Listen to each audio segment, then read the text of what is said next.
How you doing, folks? Tim Coleman Sr., Kentucky Basketball Recruiting Report. How you guys doing? Um, I'm going to talk today about a few things. First, I'm going to start off with Duke possibly being in trouble. Looks like Zion Williamson may or may not have to answer if his parents shook down schools for extra benefits while he was in college or before he went to school. Uh, my opinion, everything that follows is yes. Duke cheats just like everybody else. They are no different. And I know the national media does not want to say anything. You haven't seen anything on ESPN, Sports Center about it. They want to duck the situation, period. Now, if this was Kentucky, they'd been all over it. If it was John Calipari, they'd been all over it. It just proves once again that the national media is a bunch of hypocrites.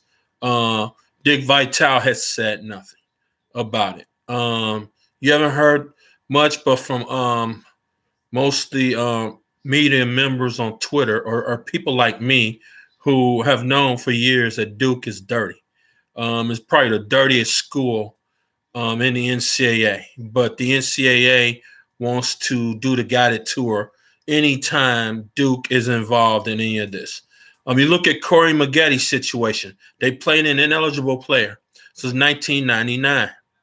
What happens? They get to pay their way out of it and throw money at it and keep their runner-up banner up. Whereas UMass had the same thing, 1996. They weren't allowed to pay out of it. They had to vacate their Final Four appearance. Why wasn't Duke Final Four appearance vacated? They was allowed to throw money at it. The other thing, too, is you look at 2008, Derrick Rose in Memphis. Memphis wasn't allowed to throw money at it to keep their banner up. Their runner-up banner up. It had to be vacated. Okay. You also look at 2010, Lance Thomas on Duke's national championship team. He had apparently acquired over $100,000 worth of gold chains. Where'd he get that money from? Where'd that money come from? What happened is the NCAA did the guided tour on that and didn't charge Duke with anything. Duke apparently paid off the jeweler to not say anything. Paid him off. So they skated from that. So you have a lot of situations where Duke has skated where other schools have not been able to do the same thing. That is being hypocritical with the NCAA, and that is also showing favoritism. The national media obviously shows favoritism to it. Now, you look at Kentucky nothing has been said about Kentucky on any of this, but that hack Jeff Goodman wants to bring up Kentucky. Oh, Nike obviously helps Kentucky. There's nothing to do with Kentucky this week, Jeff Goodman. The story is Duke. And he's either a paid guy from Duke or he went to Duke or Duke is his favorite team because he won't say anything bad about Duke, talking about, oh, they're too smart to get caught up. Oh, really? Really? So they were too smart in 1999 playing an ineligible player, Corey Maggetti. Really? They were really that smart. They didn't do their due diligence before he came to the university. So they were really that smart, Jeff Goodman. Goodman is an idiot. He's had it out for Kentucky since Andrew Harrison. He had this, I think it was personal with Andrew Harrison. Maybe he slept with Goodman's girlfriend or something. I don't know. But it seemed like that he's had vendetta against Kentucky ever since. Okay, Kentucky has not been the story this week. The story has been Duke, buddy. Okay, talk about Duke. And then you have that guy from the somebody from the Card Chronicle talking to Jeff Goodman. That's another one. Louisville, they shouldn't be able to say anything. All right, they just got a notice of allegations last week on their violations. on top of the Hookergate scandal. So Louisville should not be saying anything or thinking about anything dirty. Now, the guy Nick said something about, well, I didn't ask him about Kentucky, but come on, Nick. Come on. When you brought him onto your show or whatever it is you do, the Car Chronicle, whatever that is, you knew he was going to bring Kentucky up. You knew he does not like Kentucky. You brought him on there for that reason. So stop sitting there trying to say, he said it on Twitter, talking about, I didn't even mention Kentucky. You knew it was going to come up, man. Stop. That's a reaction of somebody that knows their programs beneath Kentucky's. You know, if you're going to bring somebody on, why don't you bring a national guy on, man? Jake Billis, Dick Vitale, or somebody like that. Bring on a hack like Jeff Goodman. I mean, that dude is an idiot, man. He is a total idiot. All right. Sitting there trying to defend Duke once again. That's all he does. He either defends Duke or he says something bad about Kentucky. That is always the case with Jeff Goodman. So whatever your name is, Nick, whatever, I forget his last name, from the Car Chronicle, Louisville type thing, whatever he does. He knew. Come on, you knew what was coming, man. You knew what was going on. So don't sit there and act like, oh, I didn't mention Kentucky, that you're all innocent, dude. Come on. All right.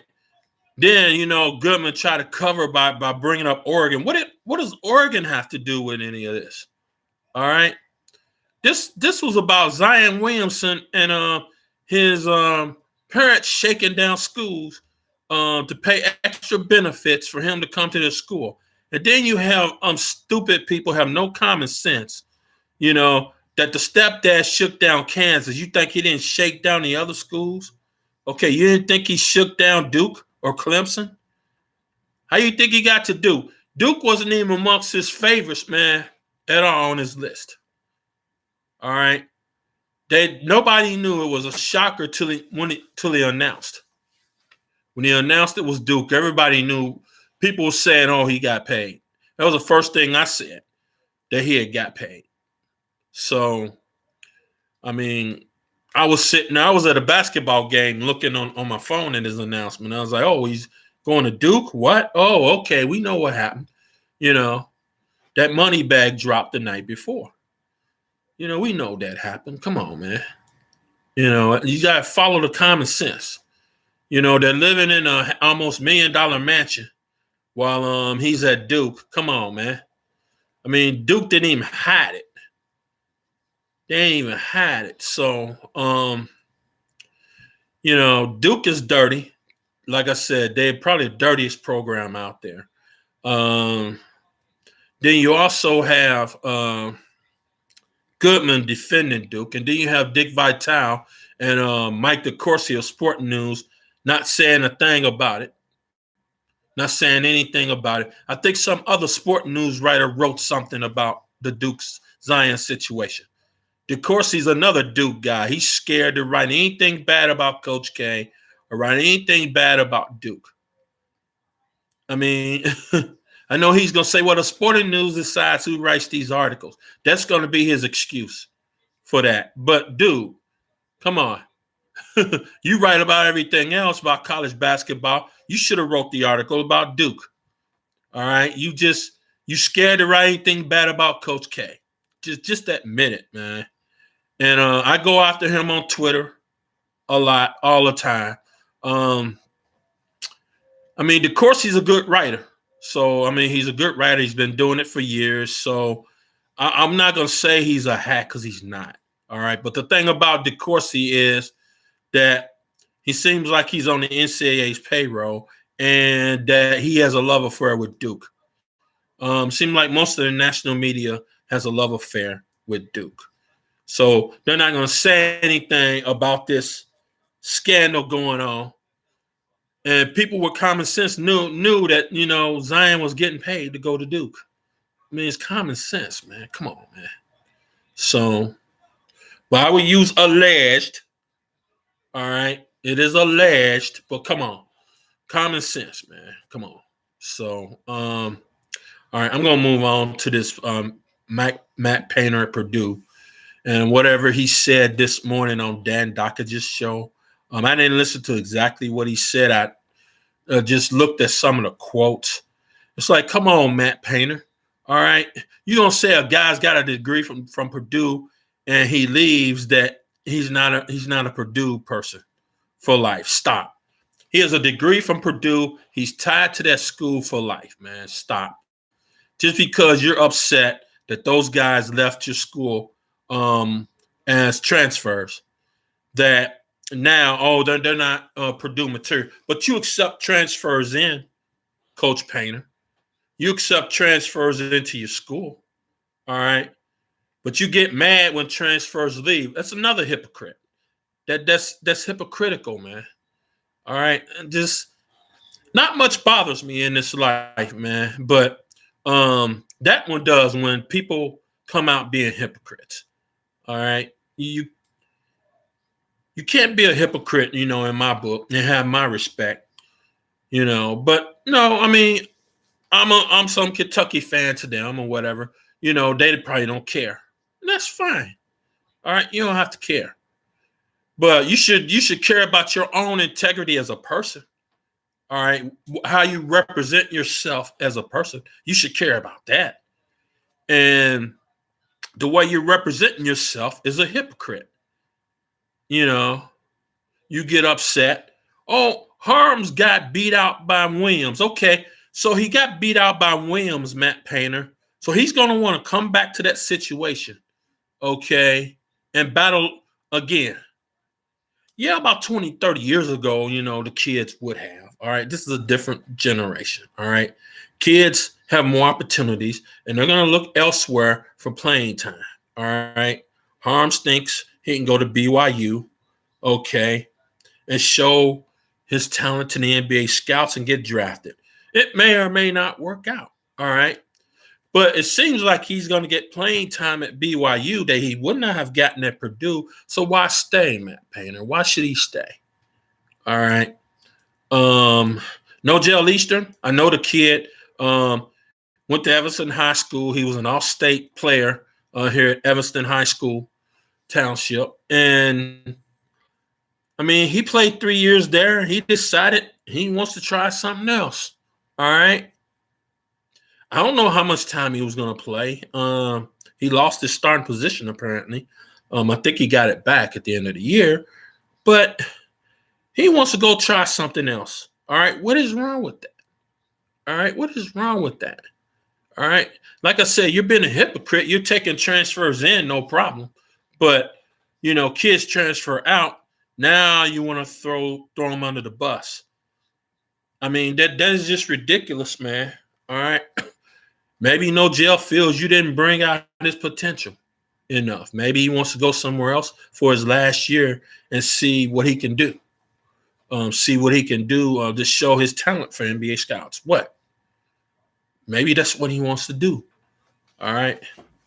Now, it says something about him being a grad transfer, and then it says something about him sitting out of here. So I don't know if Nojel has his degree. All right. I haven't asked. I haven't asked his mother. They know. I don't know. But anyway, he's transferring for his last year, whether he sits out, whether he's a grad transfer, whatever it is, made that choice. And so Matt Painter shouldn't be upset and be a hypocrite. What if Matt Painter got an offer for a job at a Duke or something, and he leaves? He leaves without sitting out, leaves the players he recruited in a lurch and goes elsewhere. All right. He can do it. Okay.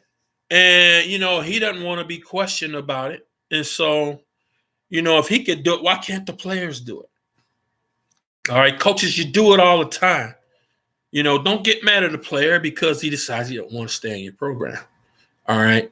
And Matt Harms, and like I said, maybe Nojel too. I don't know if he got his degree or not. But, they should be honored because, they finished up, got their requirements for a degree, and they did what they needed to do at that school, academic-wise. And they decided to move on from your school. So what? Like I said, Matt Painter, I mean, you wouldn't be as much of a hypocrite if you sit there and say, well, I'm not going to take transfers into my program anymore. All right. That would impress me. I know, like I said, I'm somebody you probably never met, and that's fine. All right. But looking at it, I mean, impress me, come out with a statement and say, I'm not going to take transfers anymore. Since I don't like transfers leaving my program, all right, after 3 years, I'm not going to take transfers into Purdue. Okay. You took Evan Boudreaux with no problem. You took him in with no problem. So, I mean, make that statement, man. Sit there and say, well, I'm not going to take transfers in. Make that statement. Make yourself less of a hypocrite. All right. All right. My next subject I'm going to talk about is DeAndre Williams. Seems like that Kentucky has backed off from DeAndre Williams. Maybe they really looked at some other past situations with him. And one thing I didn't know till a couple of days ago is the kid's 24 years old. He's a transfer from Evansville University. University of Evansville. And, he says he wants to go to a program where, of course, he wants to play. And from what has been said, that he wants to play on the perimeter. Well, Kentucky needs people to play on the inside. And not just the inside. I mean, if he's good enough to play on the perimeter, he could play some on the perimeter. But Kentucky needs a guy that can rim protect, rebound inside. They need somebody to cover for in case Olivier Sarr doesn't get his waiver as a transfer.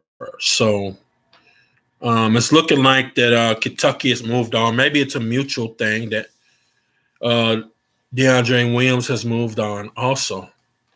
And it's also been said that he is going to add some more schools to his list.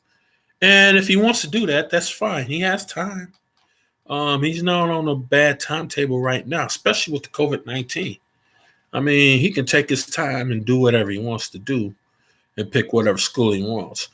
Because, I mean, if he's wanting guaranteed playing time, the 4 schools that he has on his list, all 4 of them are pretty stacked, and he'd have to compete for playing time.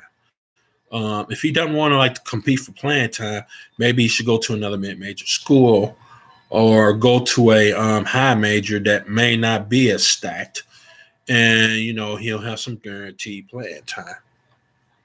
But that's up to him, what he wants to do. I mean, it's his decision, and we should respect whatever that is.